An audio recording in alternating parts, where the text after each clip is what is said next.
આપ જોઈ રહ્યા છો spark today news. Mangrol police દ્વારા સરપંચ પોલીસ પરિસંવાદ કાર્યક્રમનું આયોજન કરવામાં આવ્યું છે। ટ્રાફિક અવેરનેસ, સાયબર ક્રાઇમ અને ગ્રામ્ય કક્ષા સીસીટીવી સહિત માર્ગદર્શન આપવામાં આવ્યું છે।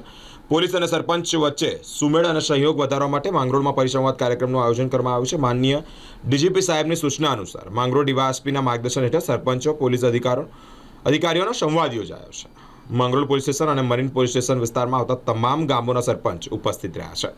આજરોજ માંગરોળ ખાતે માનનીય ડીજીપી સાહેબની સૂચના મુજબ સરપંચશ્રીઓ સાથે પરિસંવાદનો એક કાર્યક્રમ યોજવામાં આવેલ હતો। આ કાર્યક્રમમાં માંગરોળ અને માંગરોળ મરીન પોલીસ સ્ટેશનના તમામ ગામોના સરપંચશ્રીઓ ઉપસ્થિત રહેલ હતા। આ સરપંચશ્રીઓ તેમજ આગેવાનો સાથે જિલ્લા પોલીસની જે સારી કામગીરી છે તેમજ ટ્રાફિક અવેરનેસ, સાયબર અવેરનેસ, આ તમામ બાબતોને વિગતવારની છણાવટ સાથે તે સરપંચશ્રીઓને વિગતો આપવામાં આવેલ હતી। તેમજ આ તમામ બાબતો છે એ સરપંચશ્રીઓ ગામડાના નાનામાં નાના માણસ સુધી પહોંચાડે તે માટે સરપંચશ્રીઓને ખાસ અમોએ વિનંતી કરેલ હતી। આ કાર્યક્રમમાં તમામ ગામના સરપંચશ્રીઓ ખૂબ ઉત્સાહપૂર્વક ભાગ લીધેલ છે અને આ કાર્યક્રમ ખૂબ સારી રીતે પૂર્ણ થયેલ છે।